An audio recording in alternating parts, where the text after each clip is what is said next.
It's the Bruised Banana 91 away kit for Arsenal.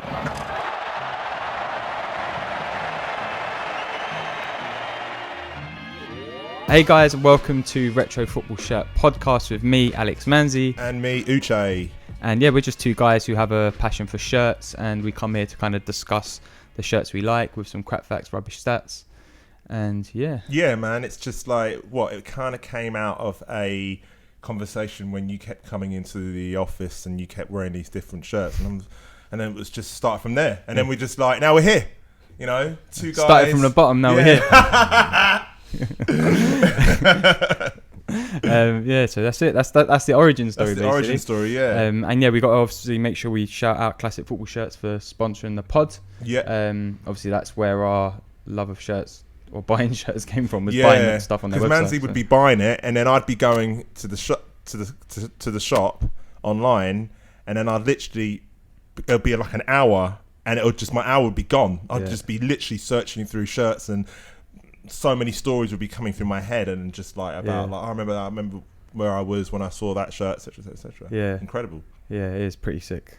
But that's how you waste your money on shirts. Yeah, exactly. But it's always a good investment, right? Always definitely a good investment. So if you're listening for the first time, the way we normally work things is we'll bring one or two shirts to the table that we want to talk about and discuss, and some memories and some nostalgia, and then we chuck in a player focus at the end where we talk about one specific player. Yeah. Normally a legendary player. Yeah. Not quite an obvious one. Normally a bit left. Yeah, definitely. Definitely a bit left of centre. Yeah. But today we are joined by a guest, and our guest is Nick Bright, presenter, DJ extraordinaire. Hello, what's going on, guys? Good, man. How are you? Yeah, not too bad, man. Thanks for the intro as well.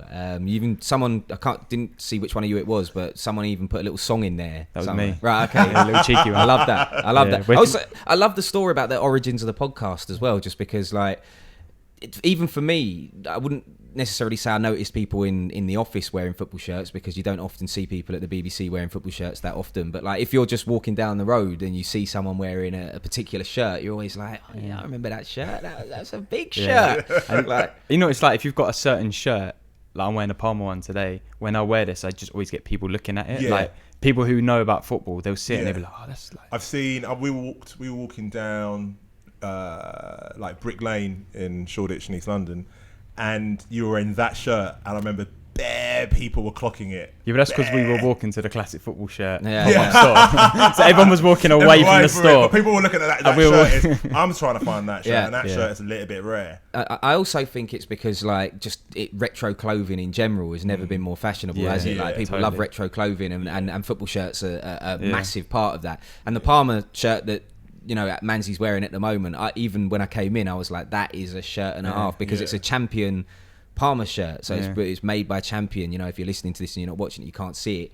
I suggest have a look, get on Google, because what year was that shirt? Can you remember? I think it's like 2001. Yeah, 2002. That's a proper shirt. And I know that because in fact I always try and search for it. The mad thing is like I just bought this as a Palmer fan. Actually. So the home one is the blue and yellow. Sorry to say. So when I bought this, I had no idea. I just bought it because I was a Palmer fan, and it was the shirt of that season.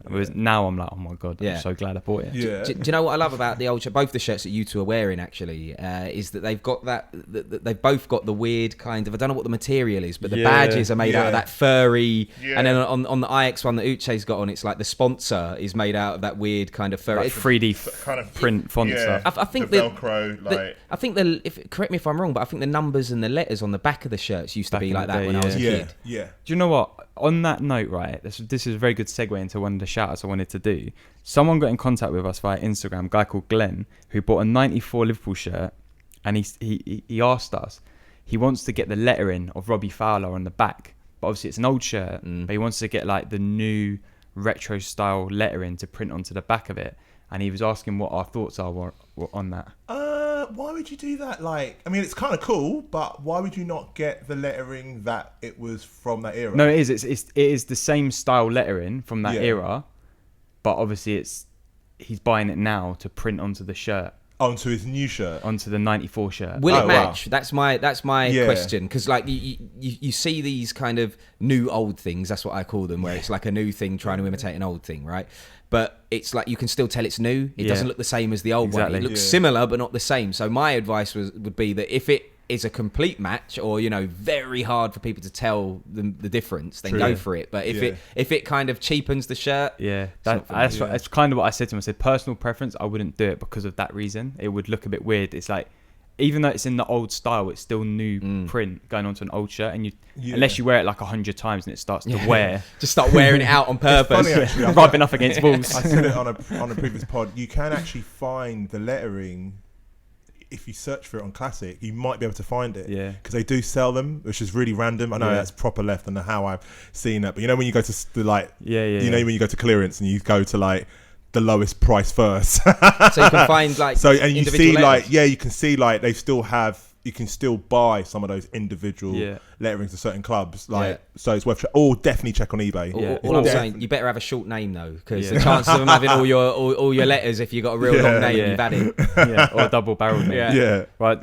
What I also said to him was like, you could just look for a Robbie Fowler Liverpool shirt. To be honest. Yeah, that's true. Probably more expensive, but probably a safer bet. Yeah, but he's in love with his actual shirt. But to be fair, he said it was a year that he was born. That's the reason he got the 94. And I was trying to work out whether Robbie Fowler was playing for them in 94. I don't think he would have been, which is I think why he wants to get the letter in. Oh, okay. I tried to work that out. I see what you're saying. Okay, see what I mean? Yeah. I saw that on the message. But so Glenn, if you're listening, that's what we say really. I don't know if that was any helpful, but we tried. And do you know, on the other note of what you were saying, Nick, about football shirts being really popular at the minute, we had two guys get in contact with us who run. Have you seen the Instagram account Festival Football Shirts? I have not. Sick. There's these two guys, and basically every festival they've been to this summer, a lot of them were taken at Glasgow. They've just got loads of pictures of people wearing retro shirts at the festivals. So it's like a whole account of just like random people, like what shirts they're wearing, what year it's from, where they bought it. Like, and I was at Glasgow, and it was really. I think I messaged the guys, obviously Manzi, and Andrew, and from the pod, and I just couldn't believe it. It was random. It was like everyone was in shirts, and I was people were going in because like Glastonbury, and obviously the weather was good, and what the conditions, but people were going in. The retro was like I saw some really classic shirts, expensive. I was like, wow, this is. I mean, if I had the time, I would have just stopped everyone and just taken pictures. But then there you go. They're doing it for us. They're doing it for us. And the Lionesses were playing as well. Yeah. Oh, yeah. So my only bugbear with that is that if I bought a shirt that I'd spent a fair amount on, I would not be wearing it to a festival. That's what I'm saying. 0% but I say that chance. about loads of things. You see people at festivals wearing nice trainers, and I look at them like, wow, you've got more money than sense. I don't know why people are wearing nice trainers at a festival. Because even if the weather's good, it still gets mad dusty, and then the trainers get destroyed. The trainers are going to get destroyed. People are going to... I'm just like, wow. It's mad, isn't it? You've got quite a decent collection of shirts, haven't you? Because last summer for the World Cup, I know you had pretty much every shirt for every club. I've got, in 20 years' time, if this podcast is still going, I will be the kingpin, I tell you. Because I pretty much, for last year's World Cup, I pretty much bought every shirt. At least every shirt, or one shirt for every nation. The only ones I couldn't get at the time, which I could get now because the Africa Cup of Nations has just been, I couldn't get Morocco. That's right. Just couldn't get it. Really? I couldn't get Saudi Arabia's shirt. Just could. It was listed on Nike online on the website, but only if you're in Saudi Arabia. Oh really? So I was like, excuse for a good holiday. Yeah, can I book a flight to Jeddah? 24 hours in Saudi Arabia. Just for the shirt, via Morocco. Stick it on the business. Yeah, it'd be fine. But but now you could get those now. Yeah, because I'm sure Classic have got those too. The demand is lessened now as well for these shirts, and I think Iran was the other shirt I couldn't get. Wow. But I managed to get all the other shirts, even the Nigeria ones. Both home and away Nigeria. Really? Wow, so that's probably like how many shirts? That's a lot of money, that's what that is. It cost me a bomb, I tell you. Talking of more money than sense. That's incredible. I paid for probably about 90% of those shirts. Did you? Wow. I managed to get some blaggage from my guys at Puma. So Serbia.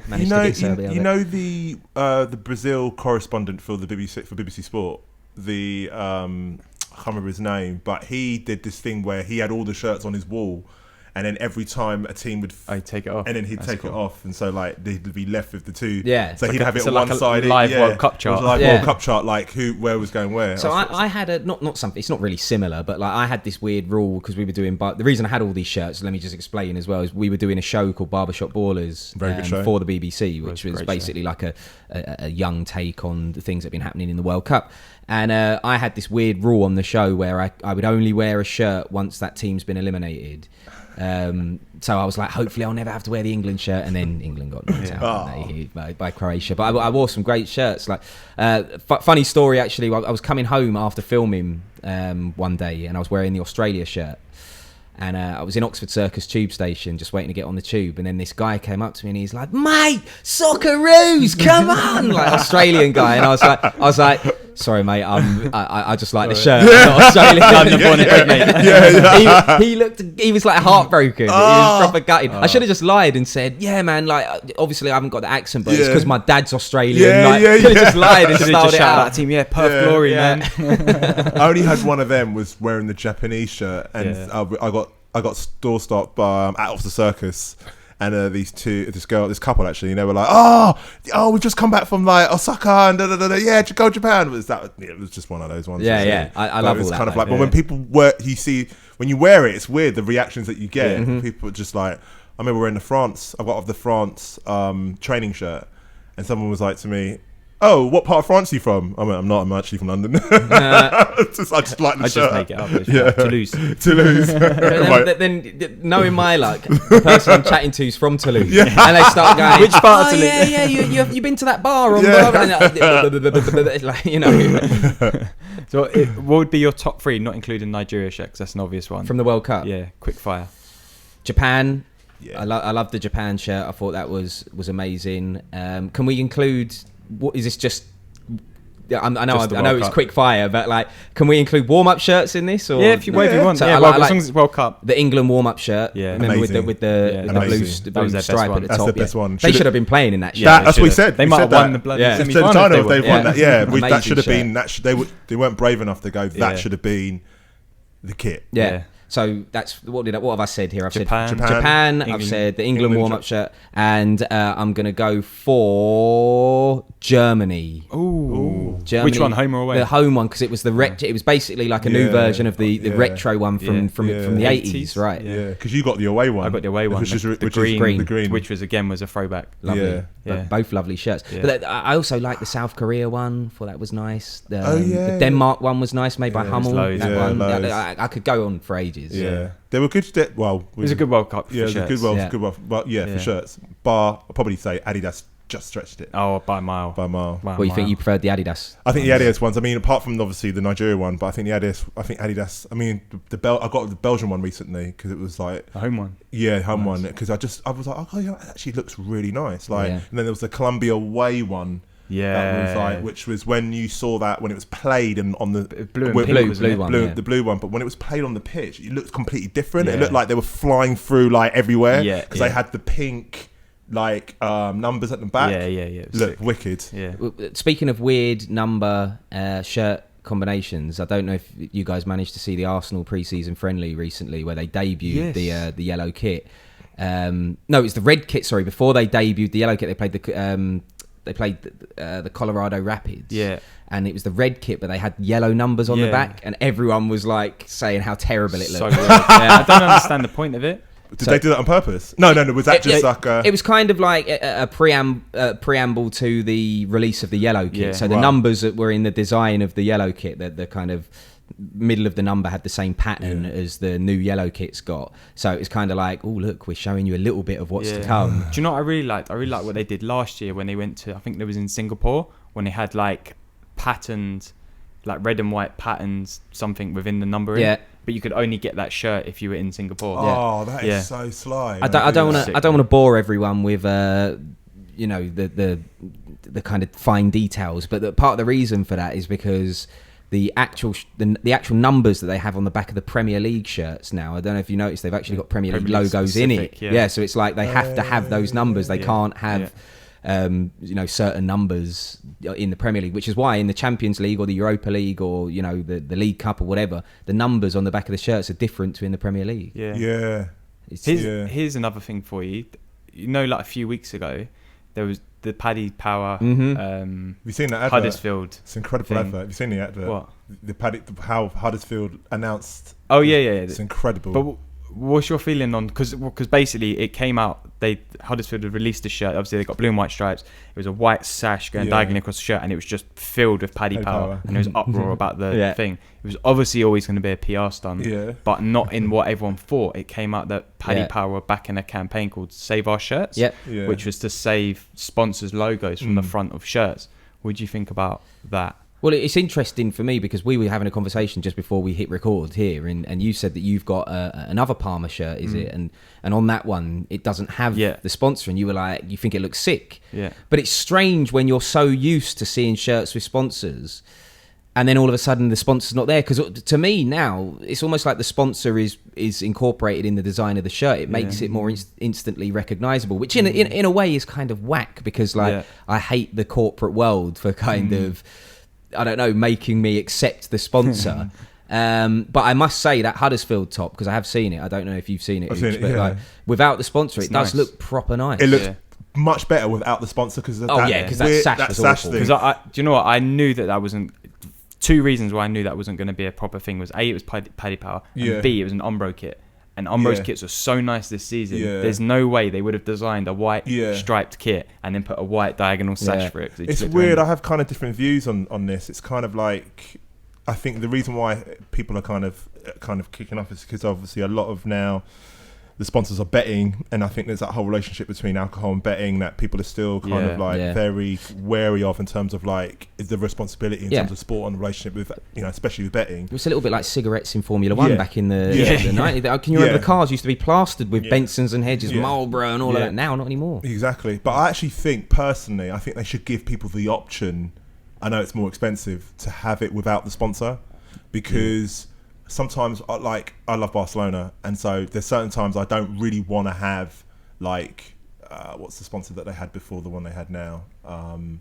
They had a foundation, didn't they? The Qatar one. For sometimes people and sometimes I actually sometimes feel like because their strips are so striking, sometimes very much like I don't really want a sponsor on it. But I just think they used to, back in the day, you could have the option. I think you could have the option in terms of like whether you'd want it with or without, but it's a good point, because even like for religious reasons, actually, obviously, some people don't drink because of their religion and stuff, and some football tops have got beer brands on, or absolutely, whatever, So I kind of feel like that's my. But I feel like it is weird, because you think like Uche's wearing the Ajax shirt. Part of the great design of that Ajax shirt is where the sponsors absolutely, and then you think Parma back in the day, you think Parmalat, you think Arsenal back in the day, JVC. You think of the sponsor. You think Man United, Sharp. Boca Juniors have got the shirt has got a strip, like a strip right through the middle of it, and then like the sponsors in the strip. It would look strange if that kind of wasn't there. But then we were saying, the Spark. But then some of the most iconic kits are the ones which have got the sponsors in it. And it's kind of, it's. Actually, I was having this conversation with someone about because I was talking to this person about badges, and we were talking about how, so not so much, but you got Adidas and you got that's that versus against the old school Adidas logo, and the reason why they've that's now Adidas original, so that's like parts, and then that's never going to come back into sports, which is kind of annoying, because I think that's so Nike iconic. have done it, haven't they, this year? I think they should. I think Adidas have been. They completely separate the two. I've got the perfect example there in these two Arsenal shirts. Really, look, you can see. You got the new one. You got the new one. Old one. The old ones are rubbing off a little bit, but like. Personally, it's just a more modern logo than the new one, though. Personally, I would have loved it if they'd have on this new Arsenal kit, because it is paying homage to this one. I agree. It would have been nice if they put the original's logo on it. But that's the reason why they didn't do it, because they wanted they keep it. I was speaking to this girl who does branding. She was like, they wanted to keep it like the original is Adidas Originals, and that's its own company. And then they've got that, which is the new like Adidas in terms of like, this is the future, this is what we're about now, which is it's unfortunate, because I remember I've seen a lot of comments and people going, they should have put the treacle, is it called the treacle, on the new shirt, but We're talking of Arsenal shirts. Yes. Nick, you've got another shirt for us, haven't you? I have. So I'm excited about this one. Uche's not, but I am. All right. Do you want me to get it out the bag? Yeah, go on. Let's unwrap it. Wow, We're doing a in the proper bag? Yeah, it's still in the bag because like I don't want to wear it. Basically. Really? So you're going to have to Why don't describe you, this for the listeners as you unravel you need to frame it then. Yeah, so I'm getting it out the bag now, and it's probably the most iconic Arsenal top of all time. So a lot of listeners will probably know which one I'm talking about immediately when I say that. It's the Bruised Banana 91 away kit for Arsenal, yellow with basically up and down triangles on it is the best way for me to describe. I think actually Finland had a blue and white version. They did. Do you know what? They It's did. so interesting you said it, because I was thinking this morning on the way here, knowing we were going to talk about this shirt, was that I can't remember any other kit that Adidas had done that had, because normally it's templates, isn't it? Yeah. And they replicate templates. But now that you've said that, I'm a bit Yeah, disappointed. I've seen it as well. It's, it's really nice, actually. I'm pretty sure that no, it is. it's basically the exact same top, but it's blue and white. Blue so and the white. background is white and the kind of triangles are blue, like a light blue colour. Do you know what I love? If I've only just noticed the detail is like, so obviously in the shirt it's yellow, then the triangles are, like you said, blue and green, but within the triangles they've got the Adidas three stripes. Yeah. I've never noticed that before. And then if you look even closer, the material there, it spells out AFC. Can you kind of see that? And that's all throughout the shirt. I love that. I love those little details in the fabric. So they've really gone to town on this shirt. And I just want to big up Classic Football Shirts as well, because that's where I got it from. Is that where you got it from? A couple of years ago? I got it about. This is quite new. I got this about a month ago. Oh, really? So You've only just unpackaged it. I took it. I took it out, tried it on, saw it fit, put it back. That's what happened. So it's like I DM'd the guys because I wanted one for ages. I just DM'd them and I was like, "Look, have you got any Bruised Bananas? I'm looking for a pristine one." Yeah. And they were like, "We got a pristine one in." Oh, Because if you look, the Adidas logo is totally. They told me, because when I went into the Brick Lane store, they told me, obviously they're experts in this. So anyone who's listening to this who's interested in retro football shirts, you obviously are if you're listening to this podcast. The way to tell if a shirt is pristine or not is look at the kind of logos, because I've got this one, a home version. I think this is the same year as this. I think it's 91 as well. Yeah. Because if you look on the badge, it says League Champions 90 to 91 on this one. So I believe this is the 91 to 93 kit. Yeah.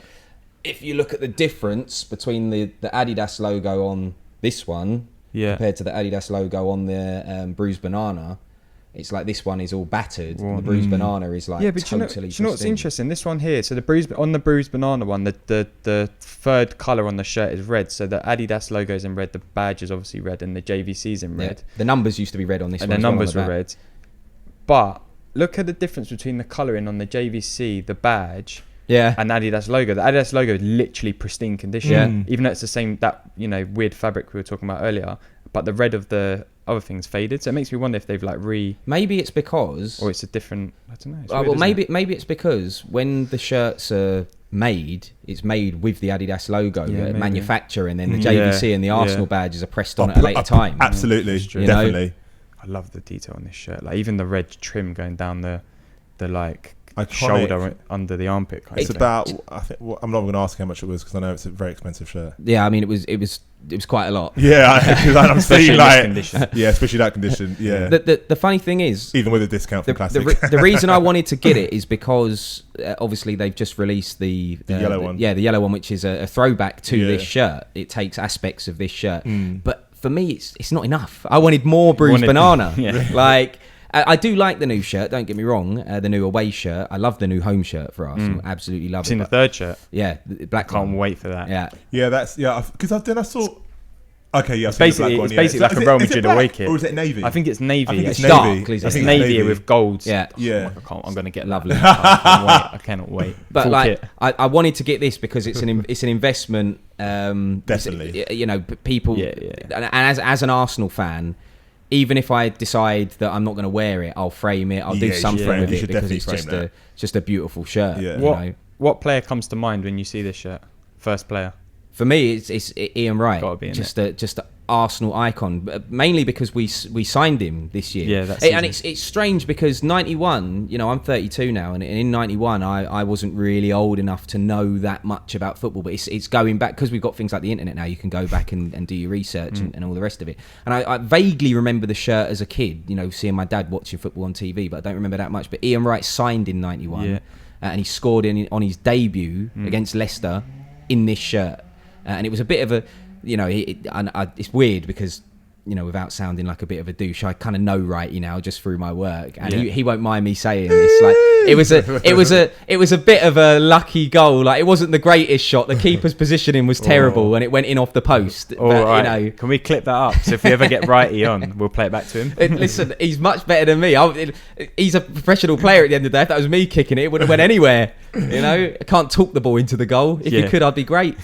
But Ian Wright's definitely the guy that springs to mind. But there was a whole plethora of players that played in this shirt for Arsenal, Paul Rocastle, Rocky, and that's one of the things I loved as well about the obviously you guys have seen the Arsenal advert, and even as a Spurs fan, Uche, you have to say the Arsenal advert was absolutely incredible. Come on.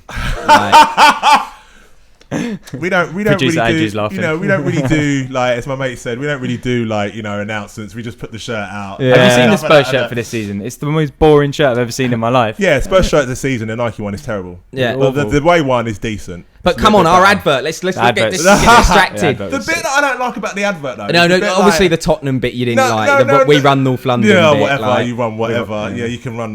But it's just the bit with all the accents. Like, why don't they just use their real accents? Because the whole thing is about being a Londoner. Yeah, the point is about But for me, and Hector Bellerin does use his real accent. No, but for me, it's just like I just would have thought. Now we're in Brexit and the whole thing of Europe. Embracing everyone's languages. The power of that. No, but you know what I mean? I know what you're saying. So if he's going to say it in his German, Turkish accent, come on. I'm kind of in agreement to a proportion of what you're saying, but the point of it being like Londoners was like, you're not born a Londoner, you made one. Exactly, it was like emotive. It was like, look at this, these guys, they're playing for Arsenal, but now they're like Cockney geezers, the best bit of the ad's at the end when it's like, "Oi, Wrighty," and he's like, "What do you want?" He's like, "Hello, Arsenal, man." He's like, "Brush your teeth." Yeah, right. He tells you, "Go brush your teeth." So funny. It's funny. Someone was asking me about, and it's maybe something for Wrighty actually, because I thought Wrighty's a Nike ambassador. But he's in the is he not anymore? No, so again, I can't speak for my man's business, but the last time I spoke to him, he told me that he wasn't kind of connected to any brand. Wow. Yeah. Although I think you might be right. I think he did have a relationship with Nike when he was playing, and I think his boots were always Nike. Yeah, definitely. When if you ever go on internet, even as a Tottenham supporter, fuck it, pardon my French, but. There's a Nike advert that he did when he joined. It's unbelievable. Yeah, and I think when he broke the goals record for Arsenal, did it. So he was definitely a Nike athlete when he was playing. But he's always, to be fair to him, when he tweets, and he's an Arsenal legend, Arsenal icon. One of my favourite Arsenal players of all time. Obviously, I don't want to turn this into a debate of Thierry Henry, Dennis Bergkamp, but in terms of the fact that Wrighty is such a unapologetic Arsenal fan, even after he's retired. For me, he's just one of our most legendary players of all time. He's got to be in most people's top 3. Yeah, he's always said that he loves the Adidas kit. Yeah. Oh, really? Yeah. Because there's kits he played in. He didn't play in the Nike kit, did he? Yeah, I think he might have played in a Nike kit, coming to the end of his career. He would have went into a Nike kit, but the most iconic Arsenal kits that he played in were definitely Adidas. Yeah. Oh man, sick! I love this shirt. Was this the year you won the league in that shirt? No. So I don't think it was. The league, because this is the home version, and the one where you. So it was the season before. Was Liverpool season? No, 89 was Liverpool. Yes, so 2 seasons before this. So if the home one, the thing that I love about the home one is even in the collar, it's got AFC kind of stitched into the collar there. I just love these shirts. Yeah, and I'm very happy that I've managed to add them to my collection of vast shirts. I wear this one. I wear the home one because it's not a pristine one. But as I say, I've never worn the Bruised Banana. Wow. It's on this table, and as soon as we finish recording, it's going back in that bag, mate. You definitely need to frame it. What's your favourite shirt that you own? We're not including this. Well, now. Well, it's going to be the Bruised Banana. But aside from this, actually, I don't have it in London. It's at my parents' house. Who live down in Portsmouth now. They moved there when I was 16. But I think it's 05-06 last season at Highbury, Red Current. Talks about that. I've got that, and that's a shirt and a half for me. I don't know whether it fit me now because I'm a bit bigger now. That's than, so funny. Like everyone now, then. Like who bought shirts when they were a kid or given shirts to the kids, now have to rebuy them. Yeah. Because of like. Well, do you know? When I've got a kid and I buy a shirt, well, I'm going to do it anyway. But I'm also going to buy the adult size for them, so that when they get older, they've already got. Oh, okay, that's a good idea. Cool, right, someone's doing well. Yeah. You know what I mean? Clearly, retro football podcasts pay. Well, it's either you pay, 70 quid now, or you pay 200 quid in 10 years time. Yeah. Ain't gonna be 70 quid by the time you got a kid, mate, for these shirts. They're only going in one direction, mate. That's true. Say it'll be 150 quid for one shirt. And they didn't do names in the back in that area. These ones didn't know. Yeah. So the bruised banana was definitely just numbers, and they were red, as we already said, the same red as the JVC on the front. But just to go back to that red current shirt, I loved that shirt. And the only downside about it is it does bring back memories. Although we didn't play in that shirt for the Champions League final, we played in the away shirt, so the yellow shirt. It's the same season, so it always kind of takes me back to. But do you know? It does remind me of Henry's penalty and hat trick against Wigan and the last day at Highbury, because I was there. That just reminds me of that. The Champions League final is almost like a completely separate event to me. I mean, it's just that, so many iconic moments at Highbury. I was lucky enough. My uncle's been a season ticket holder at Arsenal for pretty much my whole life. And he always had 2 season tickets because it's him and his mate. And his mate was often in France. He had a second property in France, so he couldn't go to a lot of games. So I'd get to go to quite a few games. So I've been to Highbury loads of times, and it's strange because now that I'm so used to going to the Emirates Stadium, it's almost like I can't really remember what Highbury was like beyond seeing it on TV. Even though I've been there, but I only really went there as a kid. And there's even footage or a picture. Arsenal tweeted it about. They tweeted it out 2 years ago, so they were tweeting some of Thierry Henry's greatest ever goals. Must have been on an anniversary of him leaving or signing the club or something. And Henry scored, and I was sat in the clock end with my uncle, and he kind of like jumped into the crowd, and I'm there. You can see me in the footage. Like I've got it on my phone, but it'll take me forever to scroll to it now, so I'm not going to do it, live on the podcast. It'll take forever. And I've like zoomed in, and you can see me. I'm wearing a little beanie hat, and I'm like, yes, like proper, like giving it. And my uncle, I can remember this vividly. My uncle grabbed Henry's shirt as he went to walk away. He kind of like grabbed him on the sleeve, and pulled him back towards him. And clearly, my uncle's French O-level, it probably was back then, hasn't served him that well because he was saying. C'est magnifique, which is the complete wrong translation, isn't it? Like I'm not fluent in French, but c'est magnifique is not you're magnificent. We are magnificent. So yeah, I think because my PSG has got c'est Paris or whatever. So Yeah. it must mean we are Paris. What did Henry do then? he just turned around and said, gave "Yes, him a we are. smile. Yes, we are, mate. We are." And went back. I thought he was going to give him the shirt. Like, here you go, damn. Yeah. But he's probably someone that I'm absolutely desperate to meet. Yeah. Just at some point in my life, I must bump into him somewhere. Oh, your travels, mate. I've got a very awkward picture of me and Thierry Henry of when I was really randomly went to the Arsenal Christmas party. I'm going to give you the backstory to that. It's really random how I ended up there. I basically had a youth player staying at my parents' house. We used to lodge youth players. Oh. And he'd had a +1 to the Christmas party, which is obviously meant to be for like a girlfriend. So I've turned up to this Christmas party and it's me and him. This is awkward. Yeah, it was me and him, Clichy and his missus, Fabregas and his missus, whoever and his missus, Juru and his missus, all sat on the same table, and like me and it was remember Lupoli? Yeah. Me and Lupoli just sat together like really awkwardly. But I've got a picture of me with like really shit haircut and Henry. That is so funny. Did he play in the same team as Jeremy Aliadier? No, he was a bit after him. Right, okay. He played with like Bentner, Juru, Muamba. Yeah. Remember Quincy Owusu-Abeyi? Yeah, of course. Ryan Ghanaian. Smith. Come on. Played with that lot. Okay. I think Aliadier was just a couple years older. Yeah. No, just because I could have asked Jeremy. You look like him. No, because Jeremy, funny story actually.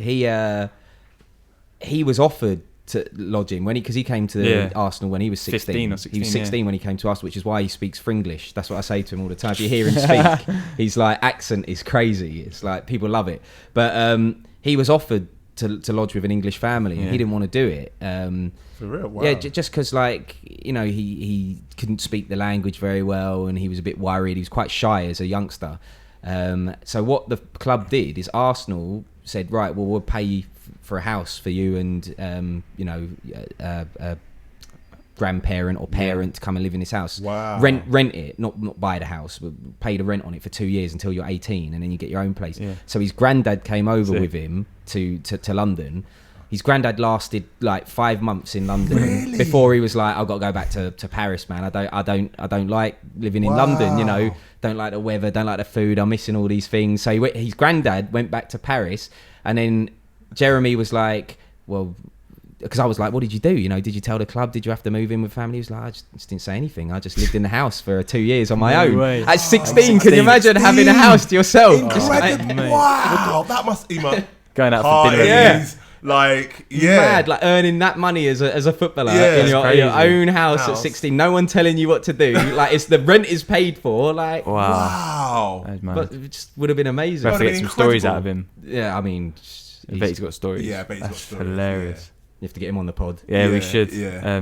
But yeah, sick, man. This is I'm loving having this shirt in front of me. It's like my favourite shirt as well. Well, one of easily.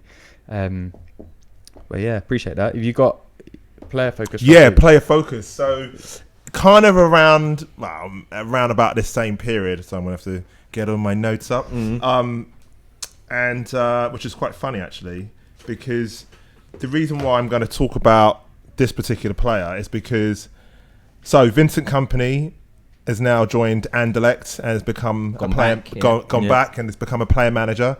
And when they kind of announced that he was going to become a player manager, I was like, bloody hell, I've not heard that word in such a long time. So player manager, proper old school, like. So it kind of reminded me of era of former player managers. Graham Souness, he was a player manager at Rangers. No way. Glenn Hoddle was a player manager, Swindon and Chelsea. Brian Robson at Middlesbrough, he was a player manager. Peter Reid, Man City, and Ruud Gullit, Chelsea. And Gianluca Vialli at Chelsea as well. They were former player managers. But the one who kick-started it off, for me anyway, growing up, was King Kenny. Kenny Dalglish of Liverpool. And I wanted to kind of talk about him really as my player focus on this episode, because Kenny, midfield, player maker. Got an Everton fan in here, mate. We've got Everton man in there, he was a in the words of a Scouser, this is Arliss. Yeah, he's a midfield. Well, yeah, definitely. He was a midfield maestro.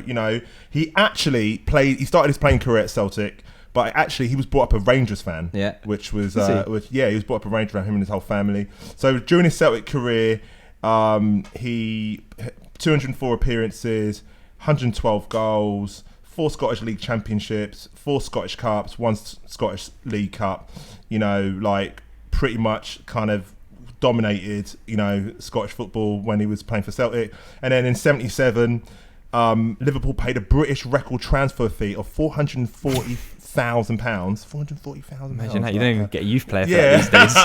And to replace Kevin Keegan and his Liverpool career, kicked on, 335 appearances, 118 goals, in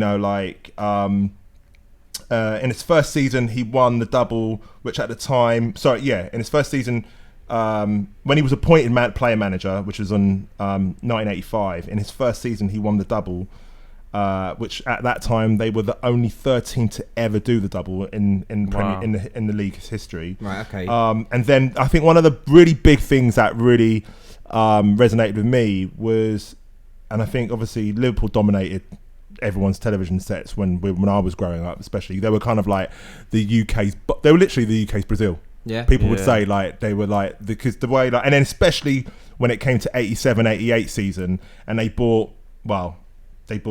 these particular players, which then it took it into the next level. John Barnes, Peter Beardsley, who replaced Dalglish in midfield because by that point his legs were going, and John Aldridge, who replaced Ian Rush. Liverpool kicked on, and obviously they played in that classic candy shirt. But Kenny Dalglish, literally really kick the team on, and he pretty much his playing career, 15-year playing career as a player and then as a manager, and at Liverpool he won a total of 27 trophies. It included 6 English League Championships, an FA Cup, 4 League Cups, 5 FA Charity Shields, 3 European Cups, and 1 European Super Cup. I think, Kenny Dalglish is good. Well, that's the reason why he's Sir Kenny Dalglish. That's why he's a legend. And the reason why in 2017, Liverpool renamed the stand the Kenny Dalglish stand. It's kind of like, again, going back to like the reason why I wanted to talk about Kenny was obviously because it kind of all spearheaded by Vincent Kompany, being player manager for this, new season at Anderlecht, going back to the club he first started at, which made me kind of think who would be like, like how obviously now you got, there's no rules now in football now in terms of what people can do. You got like Abramovich pretty much running the football team at certain stages. So who's going to be a player, coach, manager, and chairman? That's going to be the next stage. All in one. All in one. All in one. Doing the lot. Who's going to do the lot? Probably. Whoops. Getting overexcited. Probably like some hashtag United. Probably it's probably on that level. But I couldn't see it happening. Not in the Premier League. Or or some kind of like. That's funny. I think Patrick Vieira, mate, he could do the lot in the midfield for Arsenal. You know what I mean? So why couldn't he do the lot? Could now, yeah. In the still business, could now. Yeah. But would be funny, just because at that point, I remember I was like, "What? You can be a player and a manager at the same time? What? Like, surely the conflict every is kid mad. going It's got to be so weird, isn't it? Well, I think he was like, he didn't name himself captain. But it's, I just mean in terms of player, manager, captain, corner taker. I just mean like subs and that. It's like, right, I'm bringing myself on. I feel like I can do a job here. It's like, you've got to have kind of like big balls. And also, imagine being on the pitch and like putting in a shit cross or like final ball for like the winning goal and you like completely... Get him off. I know, him's me. Like, But I think it's worth going on YouTube and seeing like the show reels of Kenny playing. Yeah. Because you realise actually he was so quick in his he had a real great football brain. He was a lot quicker he was quick anyway, but also he was 3 steps ahead of everyone else. So that's the reason why he scored a lot of goals, and he was quite an inspiring player to kind of for people to have played around. Did he play in a kind of like? He was like an attack. He was like a Lampard kind of like would arrive late in the box. Yeah, like. Or was he like a proper attacking midfielder? Like. He was a proper playmaker. Like he put people in. Like I think Aldridge or Rushy said, I always knew that if I was in a certain position, and I knew that he was always find me. Yeah, he'd always find me. He'd always put it there, and that's the reason. Even Rush said he was like, that's the reason why my goal tallies were so high. Was because of his assists were incredible. Yeah. Yeah. Nice shout out King Kenny. King Kenny. It's funny because like that whole era of Liverpool, which is obviously like their. It's the last time they ever won the Premier League. Well, the league, like proper golden era is like just a bit before my time. Yeah, so you can really like acknowledge how good they were. Oh my god, they were absolutely. They were like. They were the team, like I said before. It was like watching Brazil. It was literally team. Like incredible team. I don't mean to. I'm not trying to say this to turn the screw or get the boot in or anything like that. But that's why Anfield '89 was even more of an incredible feat for Arsenal because Liverpool were dominating. They were dominating English football at that time. I will say this about the '89 thing, which I think, looking back on it. I think Hillsborough had such a profound effect on that team because they delayed that last game by 3 to 4 weeks. And I think, I don't know, I mean, obviously, putting that tragedy at the door when you're going onto the pitch, I think it must have been very hard. And I think if they had a different mindset, it might have been different. Yeah, well, I mean, to expect Arsenal to go there and win by 2 clear goals, which was incredible. Like, I mean, I remember watching that game on because they broadcast it live, like at home, and Michael Thomas scoring that goal. You're like, oh my god, like. It was just ridiculous. Like, it's almost like, and I know it sounds cliche. It's fairy tale. Like, it's like written in the stars because it was like one of the last kicks of the game, wasn't it? You got 1 minute McMahon there saying there's only 1 minute left, 1 minute to all the other players, all the Liverpool players, and then kind of that happened. The ball that I think Liverpool got when it went to the corner, but one of the players didn't actually kick it away. Yeah, it's Barnes. I think it was Barnes. He ran it into the corner and then decided to try and dribble into the box. Got tackled. Got played back to Lukic. Lukic threw it to Dixon. Dixon played it down the line to Smith. And then Smith played it into Mickey Thomas. And it's up for grabs now. He's up for grabs now. And then randomly, Mickey Thomas eventually plays for Liverpool. Yeah. And I think they said to him, "What's your favourite? What's your most celebrated moment?" He goes, "Obviously, it's going to be like." And he said it in front of everyone at Liverpool, but you can't blame him because you can't deny it. It's it completely changed. And the thing is as well, what made that even, I know there's like Aguero 94th minute and stuff, but that's the original. Man City playing against a relegated QPR versus first and second in the Premier League. Away at Liverpool shootout, last game of the season. So but it's a little bit like, just about what you said about Mickey Thomas there, saying that was his greatest moment. It's a little bit like, kind of similar anyway, to Ben Stokes. I know it's a football podcast, but Ben Stokes, the cricketer, he was born in New Zealand and he's obviously just won the World Cup for England against New Zealand, and now he's been nominated for the New Zealand Sports Person of the Year award. Has he? Really? Wow. That's hilarious. So either they know how to kind of laugh at misfortune, or they're being genuine with it. Well, he is if he's. But it's weird because I didn't realise that, because when I watched his interview, I was like, huh? Like, I was just a bit like taking a step back and going, what? Is he got kind of quasi-English kind of accent, Yeah, like it's strange, isn't it? Well, I mean, a lot of the England cricket team are kind of South African, but we'll take it. We're one, mate, so whatever.